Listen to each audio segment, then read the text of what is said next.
그러니까 실업률도 예상치보다 높았고 임금 상승률도 예상치보다 낮았고, 그런데 왜 시장은 1.45%나 빠졌을까요?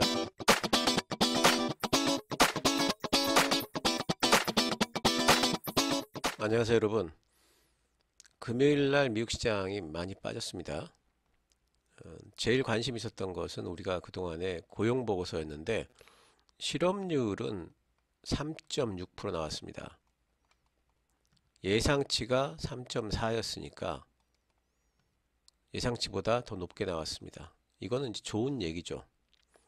물론 53년 만에 최저치 3.6%라 할지라도 53년 만에 최저치라서 실업률이 굉장히 낮은 상태이긴 하지만 그래도 예상치보다는 높게 나왔습니다.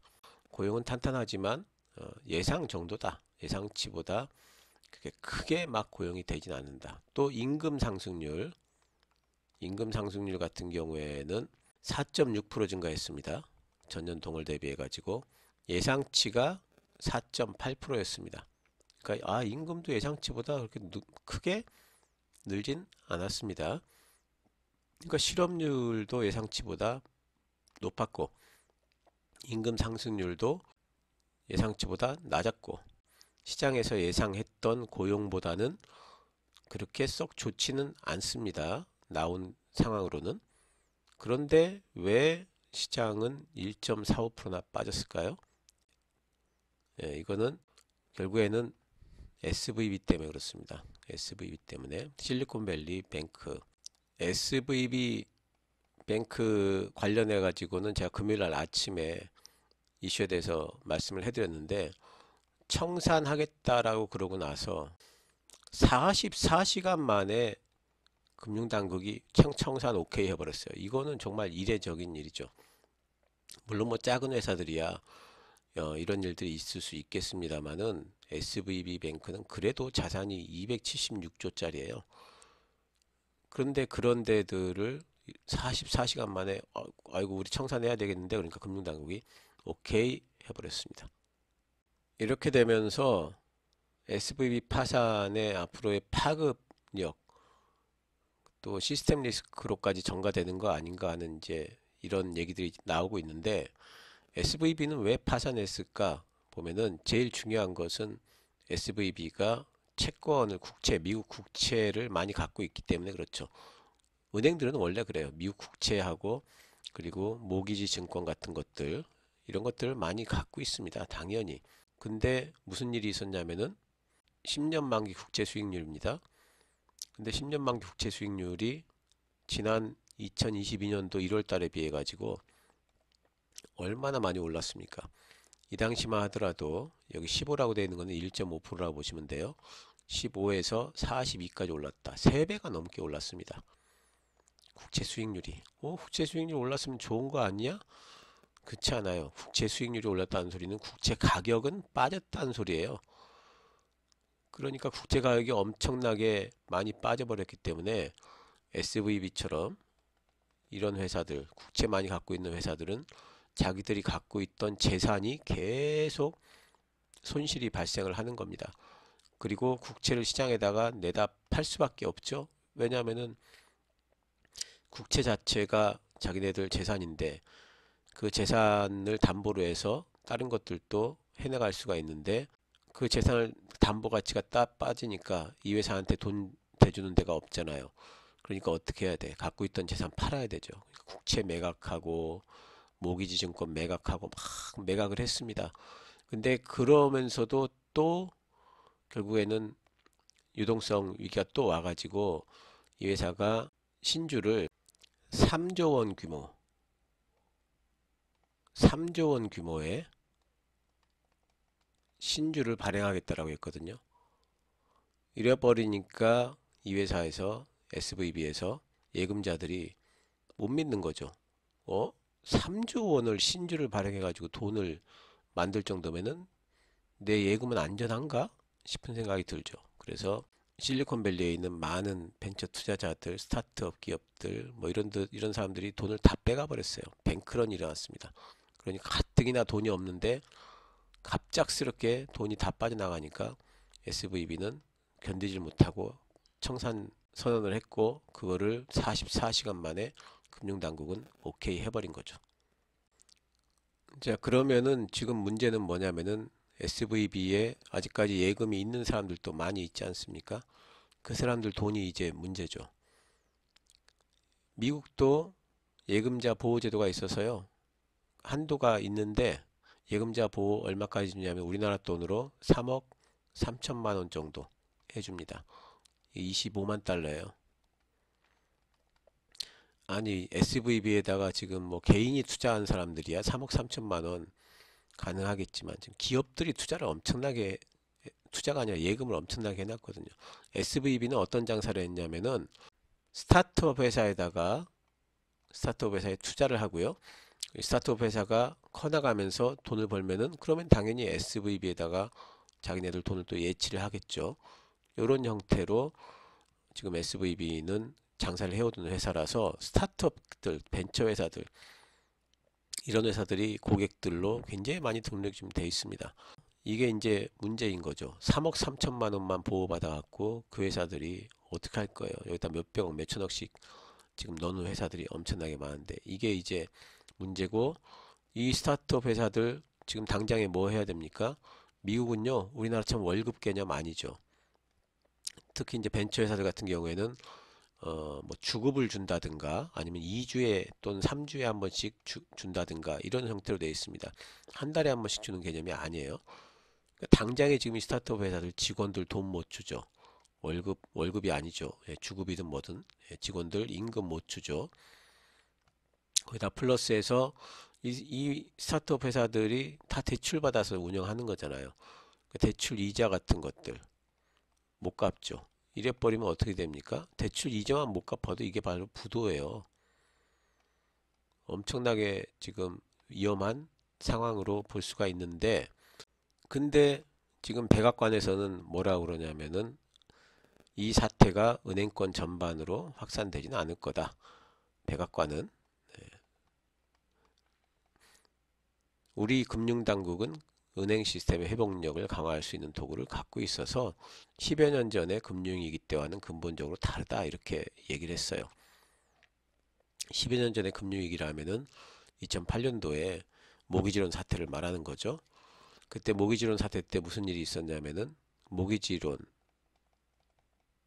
이 모기지론이 뭡니까? 주택 그 담보대출이죠. 이거를 주택가격 빠지면서 못 갚으니까 여기에 돈 빌려줬던 은행들 그리고 여기에 보증 섰던 보험회사들 다 줄도산 위기가 있었지 않습니까? 이게 이제 그건데 이번이 그런 일은 없을 거다. 뭐 이제 이렇게 이야기는 지금 하고 있는데 제니드 옐런 장관도 문제를 해결할 효과적인 수단이 있다. 추후 진행 상황에 따라 관련 조치를 내놓겠다. 뭐 이렇게 하고 있는데 시장에서는 굉장히 불안합니다.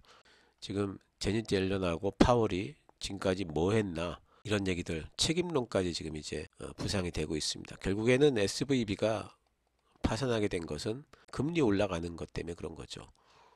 금리가 굉장히 너무 급속도로 올라갔기 때문에 얘들이 지금 국채를 산 건 여기 국채금리가 그 기준금리가 거의 제로금리일 때 산 거잖아요. 근데 지금 금리가 얼마까지 올라왔습니까? 4.75까지 올라왔잖아요. 금리가.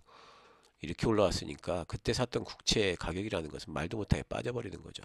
이런 가능성들을 왜 미리 못 봤냐? 약한 고리부터 분명히 절단 날 텐데 왜 이런 것들을 미리미리 보지 못했느냐 하는 이런 책임론들이 지금 이제 부각이 좀 되고 있고 또 한 가지는 이제 뭐냐면 이 파급 효과로서 SVB처럼 이런 작은 규모의 이런 저축은행들 300조 이하의 저축은행들에 대해서 사람들이 신뢰가 떨어진다 이거죠.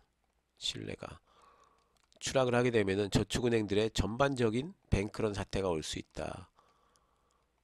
이제 이렇게 되면 저축은행들 쭉쭉쭉쭉 또 다 줄도상하는 거 아니냐 이런 우려감들이 있는 거죠. 그래서 이런 부분에 대해 가지고 대책을 내놔라 라고 지금 시장은 요구를 하고 있는 거고 시장에서 내놓는 대안으로는 SVB에 지금 묶여 있는 자금 지금 SVB의 예금자 보호를 받지 못하는 그런 규모가 200조가 넘는다 그래요. 200조 5천억 정도. 그럼 이 예금들에 대해 가지고 과연 어떤 대책이 있느냐, 이걸 지금 내놓으라는 거죠. 200조나 되는 돈이 시장에서 묶이게 돼서 이 돈의 예금주들이 돈을 찾지를 못하게 된다면은, 그러면은 그 예금주들은 다 파산하는 거잖아요. 시장에서 요구하는 것은 이 200조나 되는 이 돈을 다른 대형 은행들로 분산해서 예치를 시켜라. 그래서 그 대형 은행들이 지급 보증을 하도록 해라. 지금 이게 시장에서 요구하는 겁니다. 또 이런 것들이 이제 정치적인 이슈화가 되게 되면은 굉장히 심각하게 되거든요. 벌써 정치적인 이슈들이 되고 있는 부분들이 있고, 민주당 내에서도 지금 예금자 보호를 정부에서 책임지고 하라는 이런 것들이 나오고 있고, 구제금융 얘기도 나오고 있습니다. 이거 돈 정부에서 구제해줘야 되는 거 아니냐. 은행을 살리라는 게 아니라 예금주들에 대해서 구제를 해줘야 되는 거 아니냐. 이런 얘기들이 지금 나오고 있고요. 여기에 덧붙여 가지고 앨런 머스크가 지금 SVB를 인수를 할 수도 있을 거라는 그런 논란이 또 나오고 있습니다. 앨런 머스크의 트윗에 어떤 사람이 트위터가 SVB를 인수해서 디지털 은행이 돼야 되지 않는가요? 이렇게 물어봤더니 머스크가 저는 SVB에 대해서 생각이 열려 있습니다. 이랬어요. 이래버리는 바람에, 이러면 누가 걱정이에요? 이러면은 테슬라 주주들이 걱정입니다. 또 파산한 은행을 앨런 머스크가 인수를 하려고 하고, 그러기 위해서 테슬라 주식을 또 팔고, 이런 현상 나타나게 되면은 테슬라 주가 또 엄청나게 빠질 것 아니겠는가, 뭐 이러면서 지금 SVB 사건은 월가나 백악관 쪽에서는 영향력이 제한적이다. 시장에 대한 영향력이 제한적이고 옛날처럼 그렇게 엄청난 걸로 가지는 않는다라는 쪽으로 얘기를 하고 있지만, 시장은 계속해가지고 불안할 수밖에 없는 요인들, 불안감을 계속 키우고 있다는 부분, 이런 부분들이 있다는 거고요. 또 영국도 있죠. 영국에 있는 그 회사들이 지금 SVB에다가 예금을 많이 해놨나 봐요. 그래서 영국에서 재무부가 나서가지고 유동성 지원 대책을 추진하겠다. 이럴 수밖에 없죠. 다 뭐 당장 파산할 텐데. 이런 얘기들을 지금 하고 있거든요. 아마 내일 영국뿐 아니라 유럽 증시 전체적으로 아마 안 좋을 것 같아요. 이렇게 되면서 검은 월요일이 될 거라는 예상도 있습니다. 이렇게 지금 불안감들이 계속해서 지금 확산하고 있다는 부분을 알고 있어야 되고요. 이게 어디까지 커질 건가에 대해서 예상을 미리 할 수가 없습니다. S&P 500이 이번에 추가 하락하고 있는 이 부분은 고용지표 때문이 아니다. 고용지표는 시장 예상치만큼 나왔다. 이거는 뭐 때문에? SVB 때문에 지금 추락하고 있다.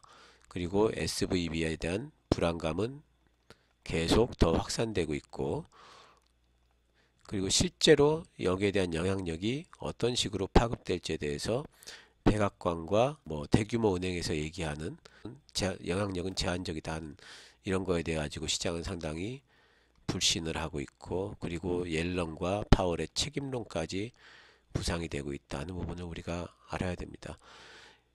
지금처럼 이렇게 나쁜 시기에는요, 지금처럼 이렇게 금리가 높고 시장의 유동성이 상당히 메마른 시기에는 이런 것들이 한 번씩 확산이 되게 되면은, 특히 이런 경제 위기와 관련된 부분들이 한 번씩 나오게 되게 되면은 시장의 심리라는 것은 생각보다 크게 나빠질 수 있는 가능성이 있습니다. 단지 긍정적인 부분이 있다면은, 이렇게 되기 때문에, 그렇다면은 연준이 함부로 금리를 추가적으로 팡팡팡 올리지는 못할 거 아니겠는가. 또 SVB 같은 회사가 얘만 있으란 법 없잖아요. 지금 다른 회사들도 있을 수가 있고, 그래서 이런 것들이 있기 때문에 금리를 막 속도감 있게 올리지는 못할 거 아니겠는가 하는 시장의 생각도 가질 수가 있죠.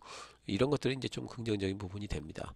많은 그래도 지금 현재 상황에서 시장은 예전에 모기지론 사태, 리먼브러스 사태를 겪어본 바가 있기 때문에 혹시 그것처럼 되는 거 아닌가에 대한 불안감을 현재 키우는 중이라는 거, 이 부분은 좀 지켜봐야 되겠고, 어쨌든 이것 때문에 내일 우리 시장도 그렇게 녹록지는 않을 것 같습니다. 유럽 증시도 분명히 하락할 걸로 그렇게 예상이 되고, 우리나라 기업들이야 뭐 직접 여기다 예금 박아 놓은 데는 없겠지만 그래도 그런 분위기를 타면서 녹록지는 않을 거다 봐야 될 것 같습니다. 이게 어떻게 될지 적어도 이번 주는 지나봐야 알기 때문에, 여러분 이번 주는 CPI도 있고 또 다음 주에 또 FMC도 있고, 지금 SVB 거는 지금 불거지고 있지. 자, 이번 주 증시 여러분 열심히 해야 되겠습니까? 그렇지 않죠? 좀 보수적으로, 방어적으로 돼야 되지 않을까 생각이 되네요. 구독과 좋아요, 알림 설정 부탁드립니다.